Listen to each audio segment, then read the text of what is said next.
오늘은 추수감사 주일로 예배를 드립니다. 여러분 앞에 우리 여전도회 중심으로 여러분들 수고하셔서 아름다운 또 단을 준비해 주셨고요. 또 농사지은 우리 집사님 계셔서 우리 또 장로님 계셔서 호박 또 이렇게 고구마 뭐 여러 가지를 이렇게 하나님 앞에 감사단으로 올려드렸습니다.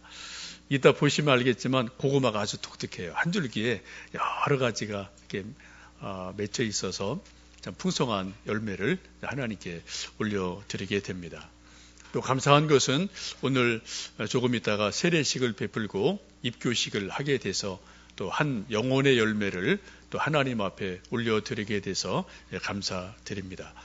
여러분 몇 주간 감사일기를 쭉 쓰셨고 아까 또 요로비에 보시면은 2019년도 특별히 감사한 몇 가지를 이게 좀 적어서 이따 봉헌할 때 같이 넣어 주십사 하고 부탁을 드렸는데 그때 몇 가지 감사한 것들을 쓰셔서 또 하나님께 드리는 감사의 열매가 될 줄로 믿습니다. 저 개인적으로 여러분 많이 기도해 주시고 위로해 주셔서 아버님 돌아가셔서 장례를 잘 치렀는데 쭉 며칠간 돌아보면서 저 개인적으로 느껴지는 것은 한 인생이 90여 년의 인생을 살고 이 세상을 떠나서 하나님 나라로 가시는 그 모든 과정이 한 영혼이 아름답게 하나님 앞에 열매로 드려지는 그러한 과정이구나 이런 생각들이 들어서 슬프지만 또 그 가운데 감사한 마음이 있습니다. 오늘은 빌립보서 3장 말씀을 중심으로 좀 천국의 소망에 대해서 말씀을 드리려고 합니다. 부득이 저의 부친 되시는 분을 좀 제가 회상하면서 믿음의 저희 뿌리시기 때문에 이런저런 말씀드리는 것을 양해해 주시면 좋겠습니다. 서양 속담에 그런 말이 있습니다. 노인 한 명이 세상을 떠나는 것은 도서관 한 채가 사라지는 것과 같다라는 말이 있습니다. 한 사람의 인생이 60년, 70년, 80년 쭉 살아가는 동안 그분이 공부한 것, 경험한 것, 성공한 것, 실패한 것, 울은 것, 웃은 것, 수많은 것들이 마치 도서관 한 채 같은 양이 된다라는 거죠. 여러분들 가끔 그런 얘기 하실 겁니다. 자녀들에게 부부간에 내가 살아온 인생을 책으로 쓰면은 이만큼 될 거다. 그런 얘기를 여러분 또 각자 생각도 하시고 또 이야기를 나누실 때도 있을 겁니다. 그렇습니다. 누구든지 나름대로 사연 없는 사람이 누가 있겠습니까? 이런 사연, 저런 사연, 또 성공한 것, 실패한 것, 눈물, 기쁨 이런 것이 다 나름대로 있으시죠.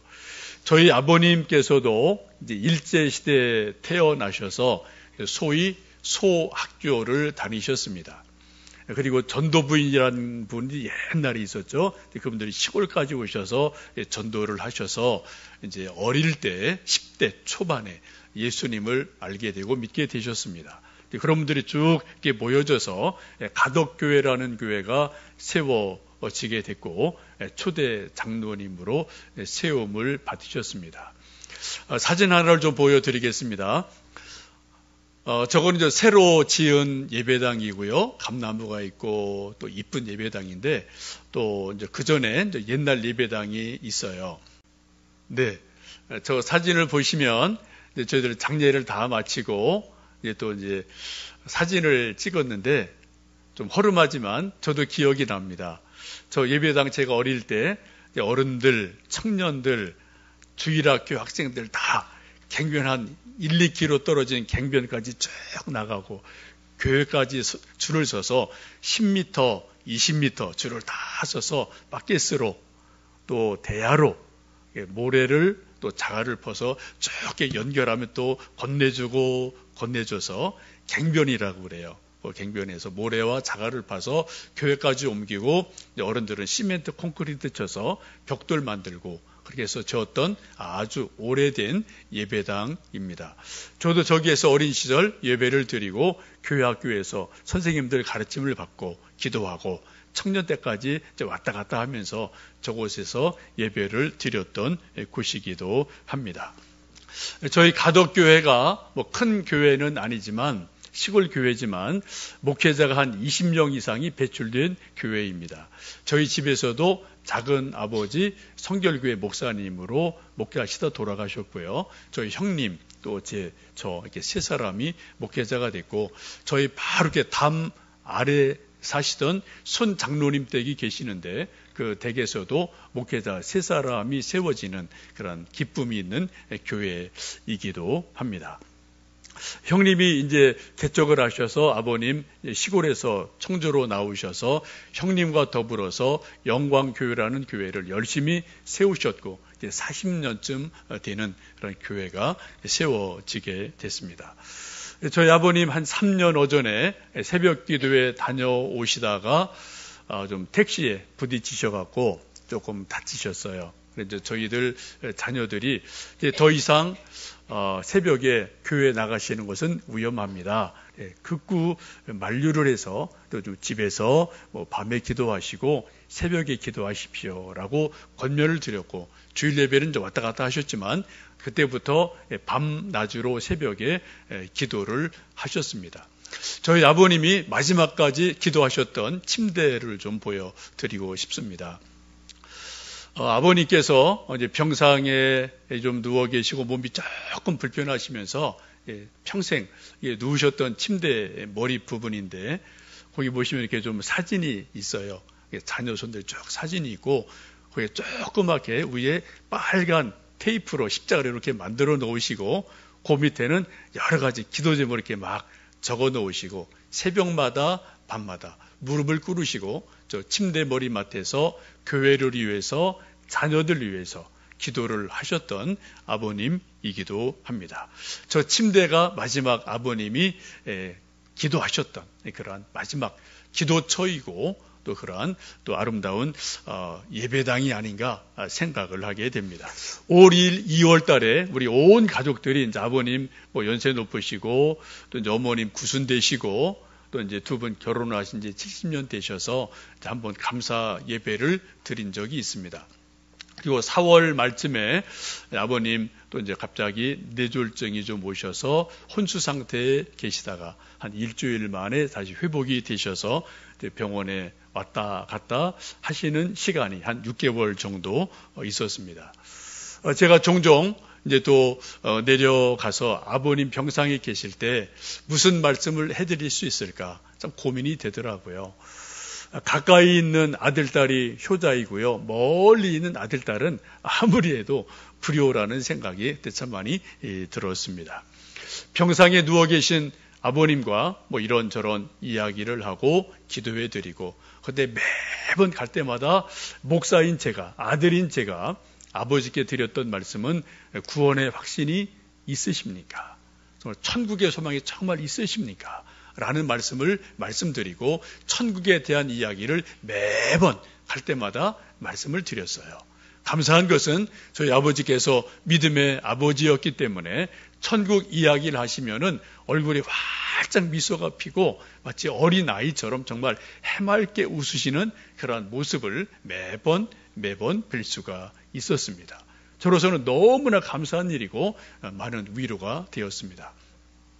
만약에 여러분 병상에 누워서 오늘 내라는 아버지, 어머니가 계시는데 아들, 딸이 병문안 와서 그 병석에 누워있는 아버지에게, 어머니에게 하는 말이, 아버지, 땅 문서 어디 있어요? 아버지, 또 몰래 숨겨놓은 좀 보물, 보석 어디 있는지 다른 형제한테 말하지 마시고 저한테만 살짝 얘기해 주세요. 그리고 그런 대화를 마지막 침상에 누워있는 아버지와 어머니와 한다면 얼마나 아버지도 답답하고 아들, 딸도 답답하겠습니까? 참 민망한 일이죠. 그러나 감사하게도 믿음의 아버지와 저나 형, 우리 자녀들이 나눈 대화는, 아버지 수고하셨습니다. 구원의 확신이 있으시죠? 천국에 소망이 있으시죠? 이런 얘기를 계속 주고받으며 아버지가 정말 해맑게 웃으시던 모습을 지금도 기억합니다. 여러분, 목사라는 사람은 성도 여러분에게 계속 질문을 던지는 사람입니다. 적어도 4-5가지 질문을 계속 수시로 던져야 돼요. 여러분 정말 예수님 믿으시고 구원의 확신이 있으십니까? 기도응답을 여러분 체험하셨습니까? 또한 천국의 소망이 정말 있으십니까? 또한 여러분 전도 열매가 있으십니까? 또 성령의 충만함이 있으십니까? 이러한 질문을 계속 저는 여러분에게 드리는 사람이 목사예요. 제가 또 저 스스로에게 그런 질문을 계속 던져야 되고 여러분에게 그런 질문을 던지는 것이 목사인 줄 압니다. 감사하게도 저나 형이나 아버님 만나 뵐 때마다 그런 질문을 드렸고 아버지가 미소로 또 아멘 아멘으로 화답하셔서 마지막 가시는 길을 아름답게 보내드릴 수가 있었습니다. 오늘 함께 읽으신 빌립보서 말씀은 사도 바울의 옥중 서신입니다. 이 말씀해 보시면 20절에 그렇게 말씀하죠. 그러나 우리의 시민권은 하늘에 있는지라 거기로부터 구원하는 자 곧 주 예수 그리스도를 기다리노니 라고 말씀합니다. 사도 바울은 그 당시에 최고의 제국인 로마의 시민권을 가진 분입니다. 로마의 시민권이면 지금 한국 시민권, 미국 시민권보다 10배, 100배나 강력한 그러한 권리가 있는 시민권이에요. 여러분, 우리는 태어날 때부터 한국 시민권을 갖기 때문에 뭐 한국 국민 된 것, 시민 된 것 그냥 별거 아니라고 생각하죠. 여러분, 한번 주변에 잘 보시면요. 우리나라의 동남아에서 유학 아니면 일하기위해서 오신 분들이 약 150만 정도 대략 되죠. 그분들이 한국 시민권을 얻으려면은 적어도 5년, 7년 법을 잘 지켜야 됩니다. 세금 내야 돼요. 그리고 좋은 일하고 시험도 보고 점수를 1점 모아서 어느 정도 선이 돼야지 겨우 한국 시민권을 얻을 수가 있습니다. 보통 어려운 게 아니에요. 우리 시민들이, 한국 사람들이 캐나다나 미국 가면은 시민권 얻으려고 무진 애를 쓰죠? 그것처럼 힘들고 어려운 게 한국 시민권입니다. 우리는 태어나면서 저절로 얻은 것 여러분 정말 감사하게 여기셔야 돼요. 근데 사도 바울은 한국의 시민권이나 미국의 시민권과는 비교할 수 없는 로마 시민권을 태어날 때부터 가지고 있는 사람이에요. 근데 그분이 말하기를 어떻게 해요? 나의 시민권은 천국에 있다. 나는 천국 시민권을 가진 자다라고 말씀을 하면서 천국 시민권의 소중함을 강조하고 있습니다. 고린도후서 12장에 보시면 사도 바울이 천국에 직접 갔다 온 간증을 그렇게 말하죠. 내가 알거니와 한 사람이 있는데 몸 안에 있었는지 몸 바깥에 있었는지 모르지만 신비 체험했다는 거예요. 그 사람이 14년 전에 셋째 하늘에 천국의 3층천에 갔다 왔다. 근데 그 천국이 얼마나 아름다운지 사람의 말로 가히 표현할 수 없다라고 고린도후서 12장에서 말씀을 합니다. 천국의 체험이 분명한 분이에요. 골로새서 3장이 이렇게 말씀합니다. 그러므로 너희가 그리스도와 함께 다시 살리심을 받았으면 위의 것을 찾으라. 거기는 그리스도께서 하나님 우편에 앉아 계시느니라. 위의 것을 생각하고 땅의 것을 생각하지 말아라 라고 말씀합니다. 정말 예수님 믿고 구원받은 백성이라면 우리의 시민권이 천국에 있기 때문에 너무 땅에 연연하지 말고 땅만 바라보지 말고 천국을 바라보고 천국 소망으로 살아라. 이것이 사도 바울이 계속해서 말씀하시는 말씀입니다. 여러분, 천국은 우리 인생의 마지막 종착역인 줄로 믿습니다. 저는 저대로 인생의 출발점이 오래전에 있었고요. 여러분 또 자녀들 여러분 모두 다 인생의 출발점이 언제 딱 있어요. 생일이죠. 근데 우리 인생의 마지막 종착역은 죽음이 아니고 성경은 분명히 말씀하기를 천국이 우리의 종착역이라고 성경은 분명하게 말씀하고 있습니다. 말년에 하나님을 믿었던 시인 천상병 시인이 있습니다. 이분의 시 중에 귀천이라는 유명한 시가 있죠. 이런 내용입니다. 나 하늘로 돌아가리라. 중략하고 아름다운 이 세상 소풍 끝내는 날 가서 아름다웠더라고 말하리라 라고 노래합니다. 이 시에 우리 김기용 장로님께서 곡을 붙여서 비천이라는 노래를 즐겨 부르셨던 것을 제가 기억하고요. 또 우리 교회에서도 여러 번 이 찬양 기타 치고 불러주셨던 것 좀 혹시 기억하시는 분들 계실지 모르겠어요. 정말 그렇습니다. 우리가 이 세상에 소풍을 와서 쭉 살다가 이 세상의 소풍을 끝내고 천국 가서 할 수 있는 말이 정말 소풍 참 잘했다, 아름다웠다 라고 말할 수 있다면 그 인생은 행복한 인생임에 틀림이 없습니다. 여러분, 하루 해가 지고 어두워지고 또 밤이 오고 추워지는 그러한 날에 우리 사람들이 갈 곳이 없다면 참 불행한 사람이겠죠. 그런 사람을 우리는 소위 홈리스라고 부릅니다. 집이 없는 사람이에요. 노숙자라고 말하죠. 여러분, 서울역에 가보시면 지금도 많은 홈리스, 집에 갈 수 없는 사람들이 밤이 되면은 이제 종이 몇 장 깔고 또 신문지 몇 장 덮고 그리고 추운 겨울에 지새는 분들을 여러분 종종 보실 수가 있을 겁니다. 참 안타까운 일들이죠. 만약 우리가 인생을 다 살고 이 세상 떠나서 죽었을 때 우리 영혼이 돌아갈 곳이 분명하지 않다면, 천국 소망이 없다면 우리 인생이 얼마나 불쌍하고 딱하겠습니까? 성경은 분명히 말씀하기를 우리의 마지막 종착역은 천국이다라고 말씀하고 있습니다.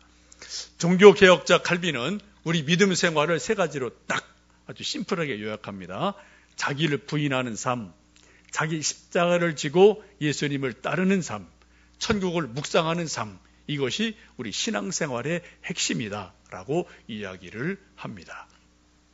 저희 부친께서 6개월 정도 병석에 누워 계시다가 이제 한 달 오전에 폐렴 증세가 와서 또 이제 병원에 입원하셨고, 폐렴을 이제 치료하고 나니까 병원에서 이제 더 이상 할 거 없습니다. 퇴원하십시오라고 해서 저희들에게는 이제 선택이 두 가지밖에 없었어요. 요양병원을 가시든 집으로 퇴원하시든. 근데 이제 어머님께서 옛날 어른들은 병원에서 돌아가시면 뭐 객사한다 그런 생각이 옛날 어른들은 있으셔서 집으로 모시자 결정을 하셔서 집으로 지난주 목요일 날 퇴원하셨습니다. 그리고 제가 이제 금요일 날 이제 점심 때 가서 이제 엄마랑 점심 먹고 오후에 아버지와 잠깐 이야기 나누고 또 이제 기도해 드리고 또 천국 소망 이야기해 드리고 그렇게 했습니다. 그때 잠깐 이제 간병인이 뭐 약 살 게 있다고 그래서 이제 잠깐 좀 바깥에 나가면서 저한테 부탁을 했어요. 아버님 발톱 좀 깎아드리면 좋겠다. 그래서 제가 이제 아버님 발톱을 이제 깎아드렸습니다. 한번 좀 사진 하나 좀 보여드리겠습니다. 여러 사람들의 발톱입니다. 하나는 이제 박지성 선수의 발톱, 또 이봉주 선수 마라토너의 발톱, 또 발레리나 강수진 선생의 발 모양. 맨 밑에 있는 게 저희 아버지의 발톱이에요. 제가 깎아드리고 이제 좀 혹시 해서 한번 좀 찍었어요. 근데 발톱을 보니까 한 0.5cm 정도 아주 두꺼워서 이게 발톱이 손톱밖에가 안 들어가서 조금 이렇게 이제 다듬어 드린 모습이 저런 모습입니다. 축구 선수는 축구 선수대로, 발레리나는 발레리나 나름대로 자기 인생을 열심히 살면서 저런 발들을 나름대로 가지고 있어요. 양발 속에 있어서, 신발 속에 있어서 안 보이지만 우리 발은 그 사람이 살아온 가장 정직한 증거물인 줄 압니다. 저희 아버님도 90년간 시골길 걷고 농사 짓고 이것저것 쭉 하시면서 90여 년의 인생을 살아오면서 정말 이렇게 두꺼운 손톱깎이가 들어가지 않는 그런 발톱을 가지시고 90여 년의 인생을 살아오시다가 인생을 마무리하셨습니다. 제가 이제 서울로 올라올 때 한 7시쯤 전화가 왔어요. 빨리 내려와라. 그래서 다시 또 이제 전화를 받고 7시 반쯤 교회 이제 금요 기도회 때문에 도착했을 때 돌아가셨다라는 말씀을 들었고, 어머님과 형님이 임종을 지키셔서 아름답게 임종을 하셨습니다. 좀 의식이 또렷하셨을 때 저와 형님, 어머님이 몇 차례 아버님에게 여쭤본 적이 있습니다. 아버지, 뭐 하시고 싶은 말씀 없으세요? 그랬더니 아버지가 그런 말씀 하시더라고요. 고맙다, 수고했다. 그 말씀을 한 두세 번 하셨습니다. 옛날 어른들은 사랑해 이런 말이 익숙하지 않아서 사랑해 이런 말을 좀 하시기가 쑥스러우셨지 않나 생각을 합니다. 그리고 마지막 부르고 싶은 찬송곡 있으십니까? 라고 여쭸을 때 301장 나 같은 죄인 살리신 그 은혜 놀라와 이 찬송을 좀 부르고 싶다. 그래서 몇 차례 함께 부른 적이 있습니다. 여러분, 한 사람이 인생을 떠나고 세상을 떠나면서 가족에게, 자식들에게 고마워, 수고했어, 미안해 이런 말을 할 수 있다는 것은 아름다운 작별 인사임에 틀림이 없습니다. 귀한 인사입니다. 감사의 꽃으로 피어난 내 인생이라는 책이 있는데 이 책은 40명이 공저한 책입니다. 이 40명은 소위 존엄사, 인공으로 연명하지 않는다는 것을 본인이 분명히 의사표시해서 존엄사를 선택한 사람들이 마지막 인생 마무리에서 자기 인생을 쭉 정리한 것들을 모아놓은 책입니다.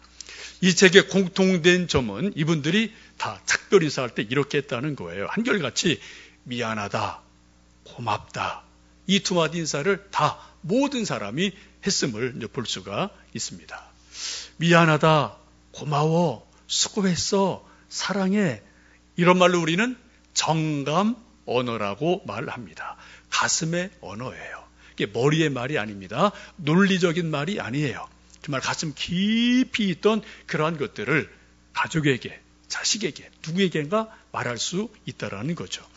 우리 모두 다 저는 저대로 여러분 나름대로 인생을 수십 년 살면서 우리는 마음속에 평상시 다 말하지 못한 것들이 기쁨, 슬픔, 회한, 감사 수많은 것들이 퇴적증처럼 저도 쌓여 있고 여러분도 다 나름대로 쌓여 있으세요. 이 수많은 세월 쌓여있는 이것들을 마지막 어떻게 풀어내느냐 이게 그 사람의 마지막 인생의 풀림이 되게 됩니다. 소위 정감 언어라는 것은 가슴에 있는 언어인데 이 정감 언어는 흔히 일생에 3번 하게 됩니다. 첫 번째는 어린 아기일 때 엄마 품 안에서 아빠 품 안에서 엄마, 아빠, 쭈쭈, 사랑해 이렇게 정감 언어예요. 이게 말이 안 되는 그냥 그런 뭐 단순한 그런 단어 몇 개죠. 근데 이런 정감 언어들 속에서 우리 아들, 딸들이 건강하게 자라갑니다. 그리고 학교에 가서 문법 언어를 배우게 됩니다. 근데 그때는 문법대로 해야 되는 거죠. 그리고 사회감도 사회 언어를 하고 정치 언어를 해야 됩니다. 그런데 우리가 청년 때 연애할 때 그때 다시 잃어버렸던 정감 언어를 회복을 하게 돼요. 그러면 가끔 아들, 딸 또 옆에서 우연히 듣는 어떤 젊은이들의 대화 들으면은 내용 아무것도 없어요. 근데 1시간, 2시간, 3시간 뭘 그렇게 얘기를 하는지 둘은 좋아 죽겠다고 그러죠. 그게 정감 언어예요. 그것도 한때입니다, 여러분. 한때예요. 여러분 젊을 때는 그런 정감 언어를 확 발산을 하셔야 돼요.